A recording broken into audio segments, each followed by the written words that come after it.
Як ви гадаєте, що потрібно зробити, аби вас вважали відьмою чи відьмаком? Можливо, полетіти серед ночі на Лису гору або ж мати хвіст, ну або хоча б паскудний характер. А що, коли достатньо просто комусь не сподобатись, і вас звинуватять у всіх бідах країни і просмажать до хрусткої скоринки? Сьогодні я пропоную подивитись на феномен відьомства ширше через його прояви на різних континентах нашої планети, і ви побачите, що не все так однозначно.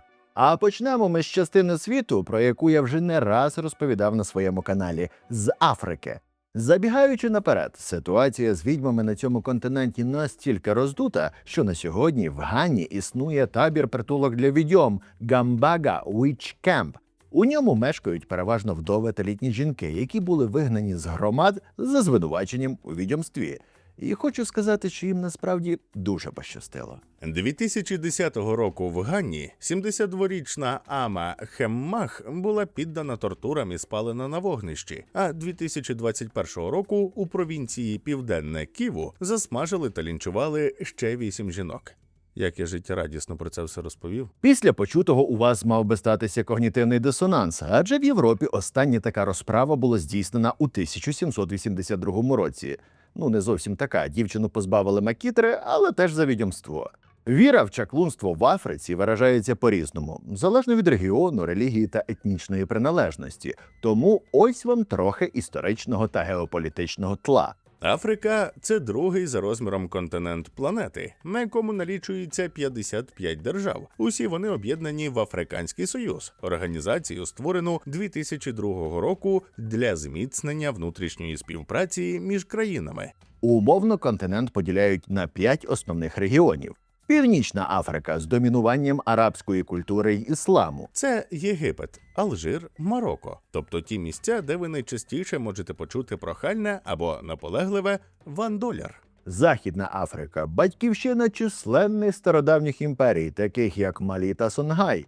Тут знаходяться Найджерія, бо Ютуб ніжна квіточка, та Ганна. Центральна Африка з густими лісами Конго, країнами як Камерун та Цар, відома своїми природними багатствами – мідь, кобальт, золото та незаконною дитячою працею. Східна Африка – тут національні парки, савани та ефіопська кава, з якої ви починаєте свій ранок на унітазі.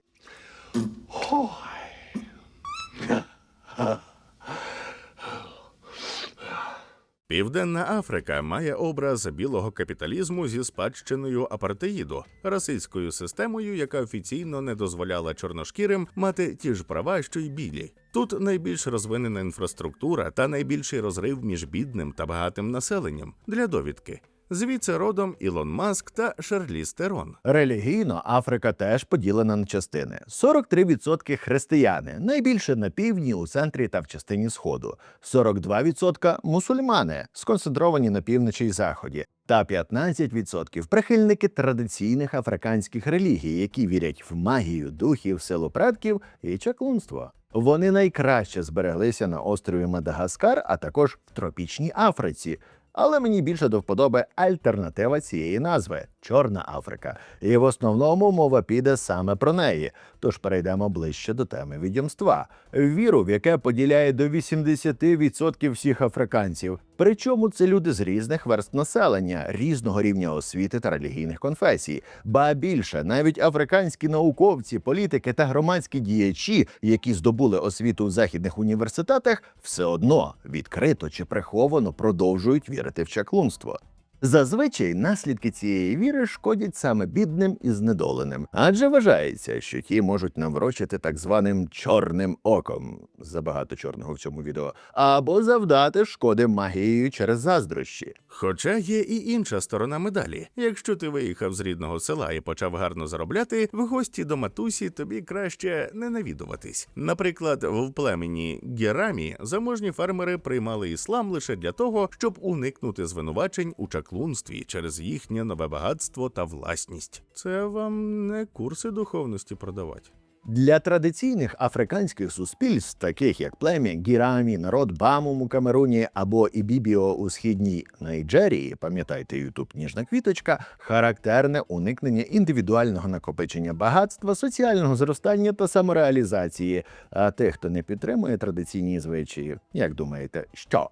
Правильно, звинувачують у відьомстві. І дивно, як комуністи до цього не додумались. Дуже зручно усувати незгодних. За словами німецького історика Вольфганга Берінгера, у 20 столітті за чаклунство позбавили життя більше людей, ніж з 15 по 18 століття в Європі. Між 1960 і 2000 роками тільки в Танзанії загинуло близько 40 тисяч осіб. Хоча в країні немає законів проти чаклунства, сільські суди часто вирішують, що певні люди повинні бути страчені.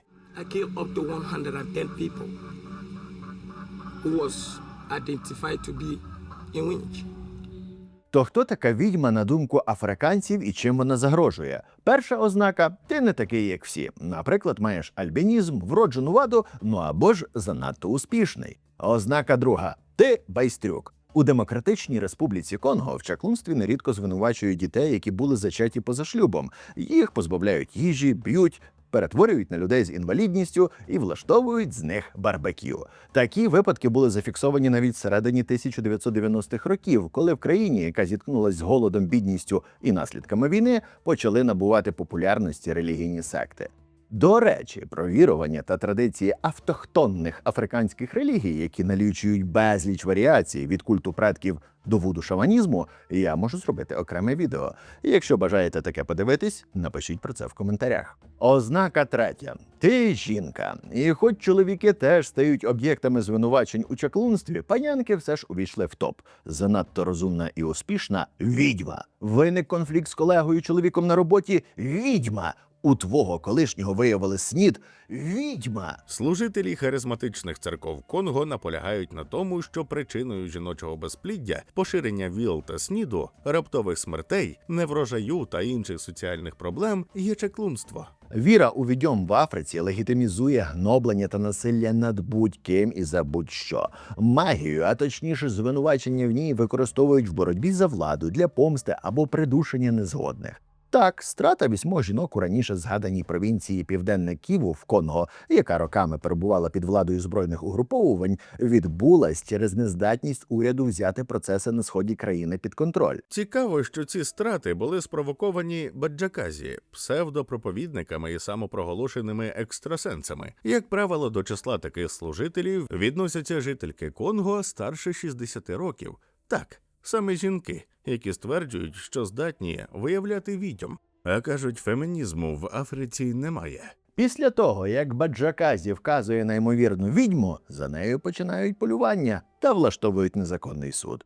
У прокуратурі Конго розводять руками і заявляють, що вистежити осіб, причетних до вбивств, практично неможливо. Кожного разу, коли виникає справа про правосуддя натовпу, старости сіл кажуть, що це було рішенням громадськості і не називають жодних імен. У 2014 році була здійснена спроба прийняти закон, що забороняє діяльність Баджаказі, проте він так і не вступив у силу. До того ж, людям у селах на сході країни не пояснили, чому вони мають довіряти політикам більше, ніж псевдопроповідникам. Правозахисники стверджують, що мисливці на відьом з червня по вересень 2021 року звинуватили понад 300 жінок у причетності до чаклунства. Це лише один з багатьох прикладів використання відьомства для контролю влади над громадою. Цим методом не нехтують ані політики, ані ватажки релігійних сект. А взагалі це відео не лише про Африку, хоча вона до біса цікава, і я просто не зміг проігнорувати існування африканських пісінькових відьом. Цей фрагмент відео про масову істерію навколо раптового зникнення прутнів я завантажу в свій телеграм. Тому підписуйтесь, щоб знати, як вберегти ваш 21-й палець, якщо його захоче поцупити відьма. Це я, диктор. А це збір на 3 мільйони на потреби 9 бригад. Задонативши на який від 50 гривень, ви отримуєте бонусне відео у подарунок. А тепер мігруємо до Європи. Для нас з вами образ середньовічної європейської відьми є найбільш зрозумілим. Це жінка, дуже рідко чоловік, які співпрацюють з дияволом, завдають шкоду суспільству і не лікують людей, але все одно краще їх спалити, про всяк випадок. На відміну від африканських колег, у наших відьом все ж був шанс врятувати своє добре ім'я. Ім'я, не життя, пройшовши так зване відьомське випробовування. Окрім тортур, які зазвичай проводили до щиросердечного зізнання, існувала практика топлення відьми. Теж тортури, коли зв'язану підозрювану кидали у водойму. І якщо вона вспливала, то значить відьма, тобто шансів вижити у неї не було. Та й хню. Також обвинувачена могла роздягнутись та продемонструвати тим, чим мама нагородила, що на ній немає мітки диявола. Проте при великому бажанні інквізиторів за такий знак могли прийняти звичайну бородавку. Ну а якщо на тілі жінки виявляли соскоподібний горбик, то це ставало безперечним доказом її вини. Адже вважали, що з такого аномального третього соска харчувався фамільяр відьми. Крім цього, був ще один метод популярний в Шотландії – проколювання шкіри голкою. Якщо людина не кровоточила, це вважалося доказом, що вона під впливом диявола. І раз в місяць жінки були в безпеці. Деякі експерти, яким платили по 20 шилінгів за кожну виявлену відьму, використовували фальшиву голку, яка втягувалася і не проколювала шкіру взагалі. Проте у тогочасному світі існувала справедливість. Така результативна статистика викривань відьом почала викликати підозру. Згодом одного з експертів заарештували та стратили після того, як він зізнався, що через свої шахрайські дії спричинив смерть 220 жінок, звинувачених у відьомстві в Шотландії та Англії. Європейське полювання на відьом ширилось поступово. З моменту, коли католицькою церквою була створена інквізиція і досягло свого апогею у 17 столітті. Хочу вставити ремарку і Гемінгвею, що спочатку церква засуджувала не відьом, а тих, хто в них вірив. А інквізиція боролась не з чаклунами, а з єрессю. Однак з часом з'явилась думка, що відьма є агентом диявола, а отже, розповсюдником єресі. У 1484 році папа Інокентій VIII видає буллу Summis Desiderantes, якою фактично легалізує полювання на відьом. Цей документ був підхоплений німецьким інквізитором Генріхом Крамером, автором Mollusc Maleficarum – «Молот відьом», найвідомішого посібника з виявлення та знищення чарівниць. Але ці публікації були скоріше не причиною, а наслідком процесу, який запустився набагато раніше. Перше відоме систематичне полювання на відьом в Європі відбулось за 50 років до цього, у 1428-му в долині Вале, сучасна Швейцарія. Ця кампанія тривала 8 років і призвела до смерті майже 400 людей. Всупереч стереотипним уявленням, які прийшли до нас з Голлівуду, більшість звинувачених тоді були селянами чоловічої статі, а розслідування починали лише якщо мінімум 3 свідків публічно засвідчували відьомські дії підозрюваного. Ну як розслідування? Це були тортури, під час яких люди зізнавалися у зустрічах із дияволом, який, за їхніми словами, закликав уникати меси та сповіді в обмін на вміння літати. Інші зізнавалися у здатності відправляти в пекло сусідів або перетворюватись на вовкулаків. Засуджені переважно були запечені, декілька обезголовлені. Як останню милість влада дозволяла прив'язати мішки з порохом до шиї приречених, щоб повне просмаження наставало швидше. Одне з наймасовіших полювань на відьом у Європі відбулось в місті Бамбер, що в Німеччині, в період з 1626 по 1631 роки. Так, це важливі дати. Із 1000 засуджених 900 були перетворені на попіл за допомогою термічної обробки, і лише деякі з них були щасливцями, яких перед тим позбавили макітри. До речі, це було мега-толерантне полювання за сучасними мірками, ніякої дискримінації. Праведне полум'я очищувало всіх – дітей, старих, чоловіків, жінок, бідних та багатих і тих, хто кричить «Free Palestine». А почалася ця історія у 1626 році, коли місцеві жителі подали скаргу до влади з питанням, чому відьми та чаклуни насилають морози, що знищують врожай. Князь-єпископ Йоган Георг Фукс фон Дорнхайм розпочав розслідування. Невдовзі заарештували першу жінку, і вона зізналась в тому, що спричинила заморозки. За короткий час кількість звинувачених стала настільки великою, що у місті навіть збудували будинок відьом – Хексенхаус, в якому одночасно утримували та допитували до 30 людей. Закінчилось все це жорстоке дійство за втручання імператора Священної Римської імперії Фердинанда. Не той, що бичок, той втрутився. і князя єпископа було усунуто з посади. Втім, не раніше, ніж він нажився на конфіскації земель, страчених відьом.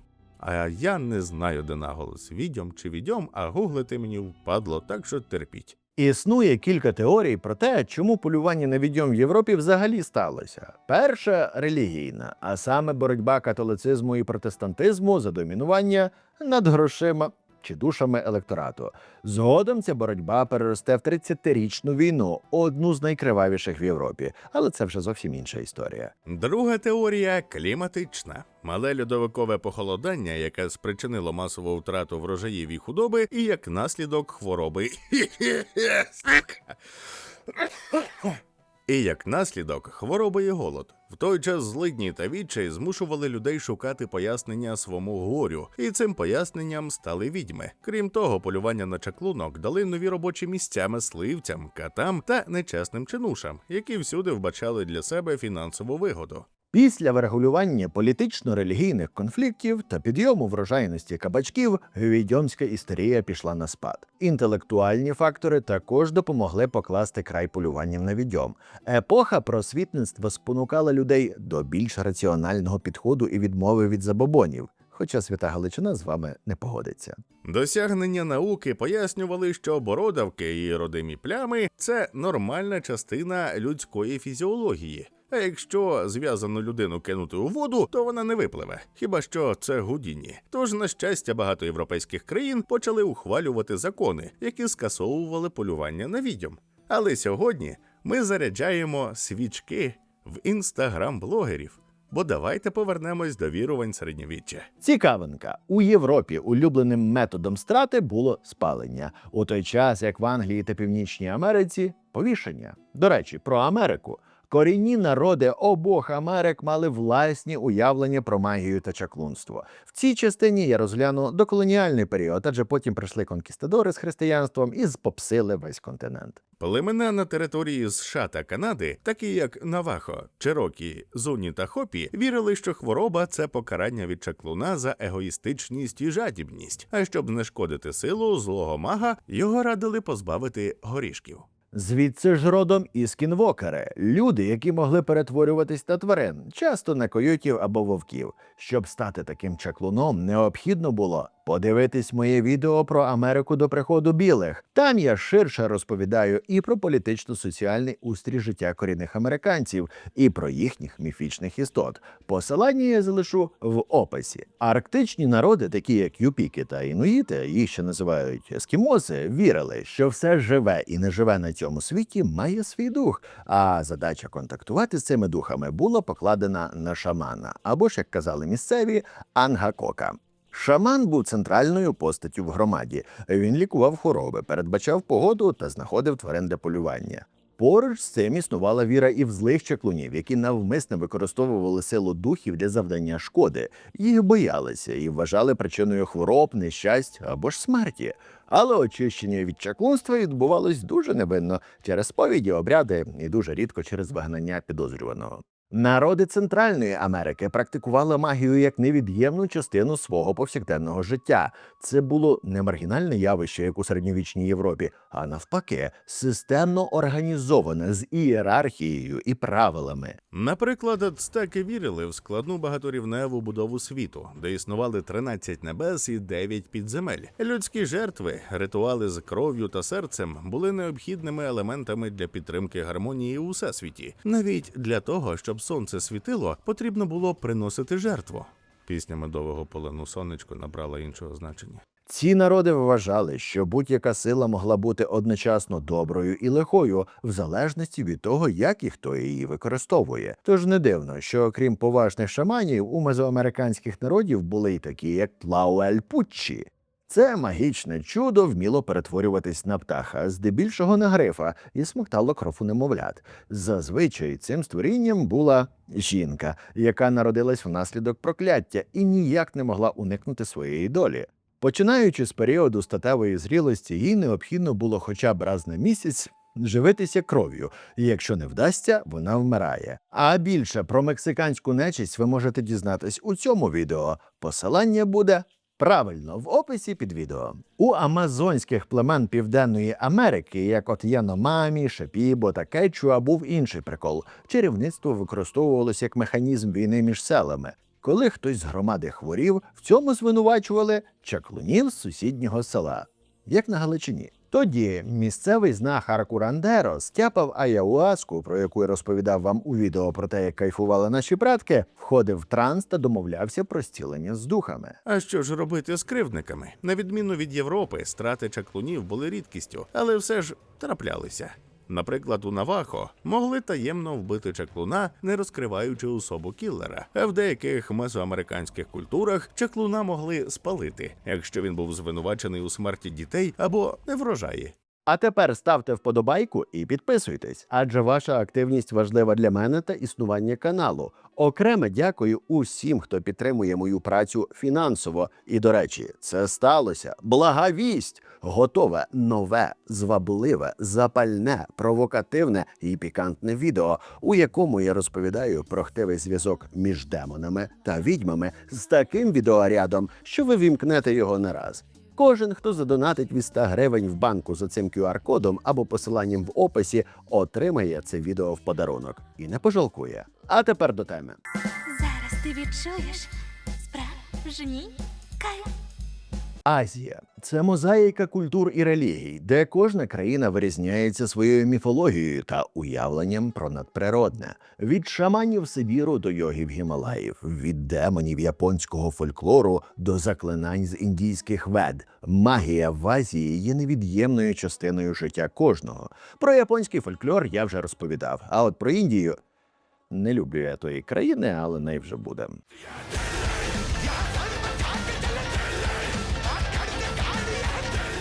Відьма має багато різних назв у різних штатах та мовах Індії. Наприклад, Даян, Тоні, Чурель і так далі по списку, бо довбав я собі язик ламати тими словами.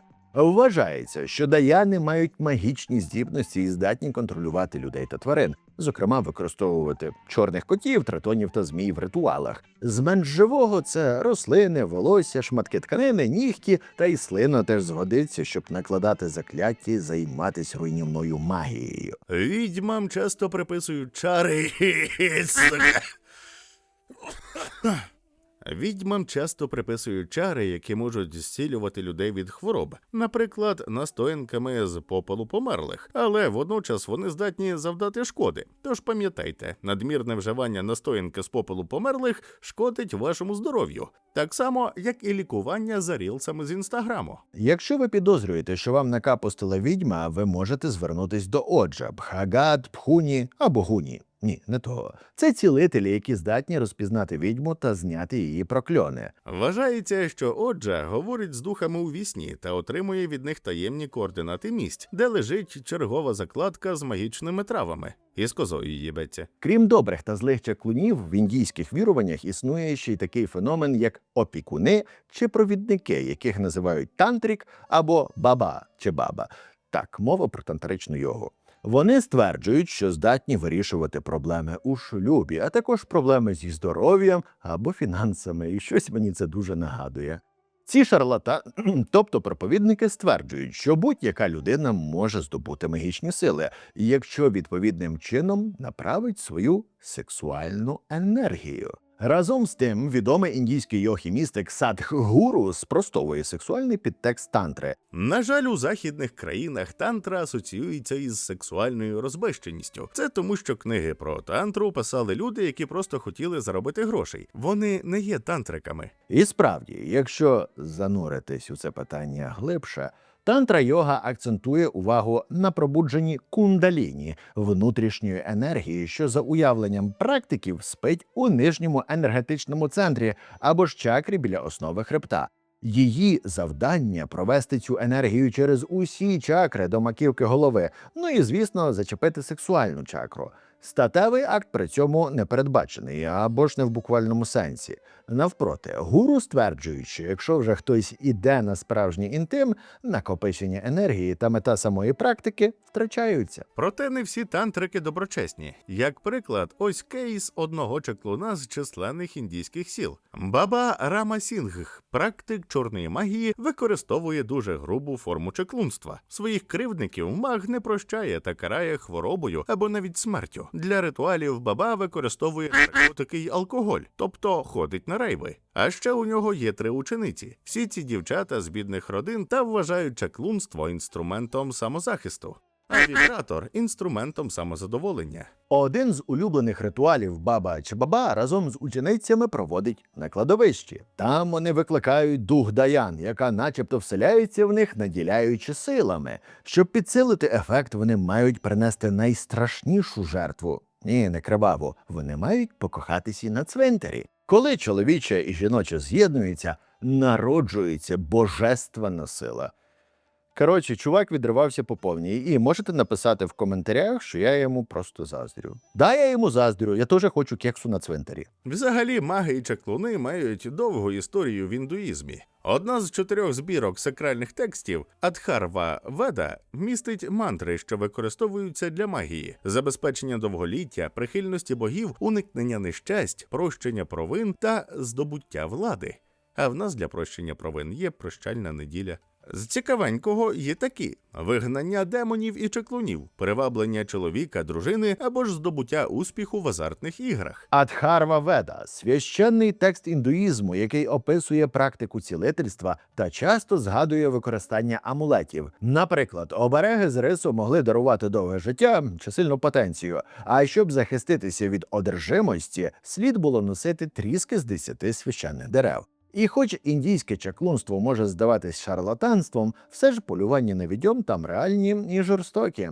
Найчастіше це трапляється в бідних сільських районах, де люди мають обмежений доступ до освіти, медицини та державної допомоги, але зберігають давні уявлення про чаклунство. У таких громадах хвороби, смерті або неврожай зазвичай пояснюють не природними причинами, а діями конкретної людини, яку оголошують відьмою. За офіційними даними Національного бюро обліку злочинів Індії, з 2000 по 2021 рік через звинувачення у відьомстві було позбавлено життя більше 3000 осіб. Йдеться лише про зафіксовані випадки. Реальна кількість може бути більшою. І прикиньте, в цих чуваків є ядерна зброя. Звинувачення у відьомстві рідко виникає випадково. Найчастіше його використовують як спосіб усунути небажану людину. Якщо в селі хтось захворів, померла дитина, ну або ж зіпсувався врожай, громада шукає винного. Ним стає людина, яка вже перебуває в уразливому становищі – жінка. Такі звинувачення можуть мати цілком практичну мету – вигнати жінку з села, відібрати її землю чи будинок, завести особисті рахунки або покарати за непокору. Іноді це спосіб тиску на жінок, які відмовляються підкорятися традиційним нормам або відкидають домагання впливових чоловіків. За сучасними спостереженнями, зростання випадків полювання на відьом зафіксоване щонайменше в 11 штатах Індії. Це свідчить про те, що явище не належить лише до минулого, а продовжує існувати як форма насильства всередині громади. Тема індійської міфології, індуїзму, ведичних наук дуже цікава, як на мене і на багатьох з вас. Тому, якщо хочете почути більше, ви знаєте, що робити. Який висновок можна зробити з почутого? Що віра в чаклунство – це не питання інтелекту або освіти, а питання економіки, соціальних ролей і доступу до ресурсів. Хоча трішки віри в магічне в нашому житті не завадить. А на сьогодні це все. До наступного. І пам'ятайте, що історія – це тантричний кекс, а я ваш баба.